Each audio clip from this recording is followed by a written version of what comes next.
Hard hitting vlogs. Hello viewers, भाई आज के हमारे वीडियो का टॉपिक है दिग्विजय सिंह की एक गलती और मध्य प्रदेश में मजबूत होती गई बीजेपी, 1998 से कमज़ोर होती गई कांग्रेस। दोस्तों, दिवाली का त्यौहार और महज एक सप्ताह में विधानसभा चुनाव, मध्य प्रदेश का उत्साह सातवें आसमान पर है।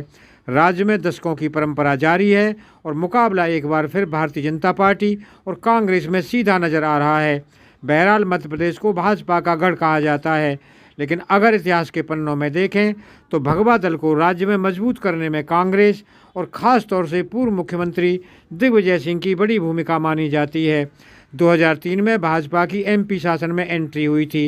इससे पहले 1998 में कांग्रेस के दिग्गज दिग्विजय सिंह और दूसरी बार कांग्रेस सरकार सुनिश्चित कर चुके थे। वरिष्ठ पत्रकार और लेखक दीपक तिवारी अपनी किताब राजनीति नामा मध्य प्रदेश 2003 से 2018 भाजपा युग में लिखते हैं कि 1998 में दिग्विजय सिंह की दूसरी जीत के साथ ही राज्य में कांग्रेस संगठन के समाप्त होने की शुरुआत हो गई थी। किताब के मुताबिक जैसे जैसे दिग्विजय सिंह मजबूत होते गए, संगठन पर सभी का ध्यान कम होता गया था।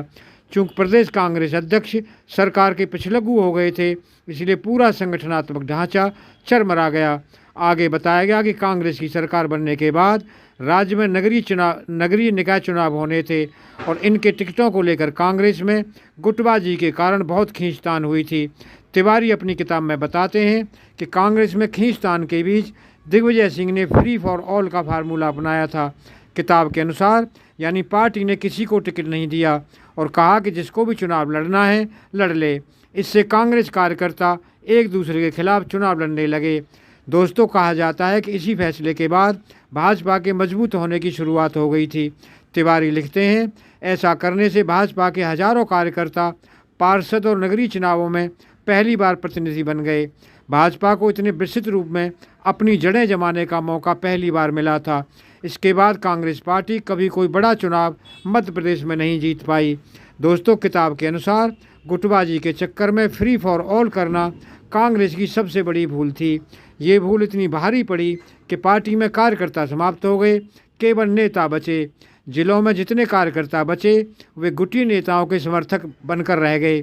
बची खुची पार्टी की ताकत नेताओं के समर्थकों को जिला अध्यक्ष नियुक्त करने कर समाप्त कर दी गई। नतीजा ये हुआ कि जब प्रदेश स्तर के नेता जिलों में जाते तो केवल उनके ही समर्थक कार्यक्रमों में आते। दोस्तों, 2005 में एमपी में सीएम के तौर पर अभिजीत पारी खेल रहे शिवराज सिंह चौहान 2018 में आउट हो गए। एक और जहां लंबे समय के बाद 114 सीटों पर जीत के साथ कांग्रेस ने सत्ता में वापसी की, वहीं भाजपा को लंबे शासन के बावजूद 109 सीटों पर जीत के साथ मुंह की खानी पड़ी। हालांकि 2020 आते आते माहौल फिर बदला और महज 1.5 साल में कमलनाथ की अगुवाई वाली सरकार गिर गई। इधर ज्योतिरादित्य सिंधिया ने भाजपा में शामिल होकर चौहान को दोबारा गद्दी पर काबिज करा दिया। दोस्तों, अगर आपको ये वीडियो पसंद आया हो तो चैनल को सब्सक्राइब करें, वीडियो को लाइक करें, ज़्यादा से ज़्यादा शेयर करें। आप लोगों का बहुत बहुत धन्यवाद। Thank you very much.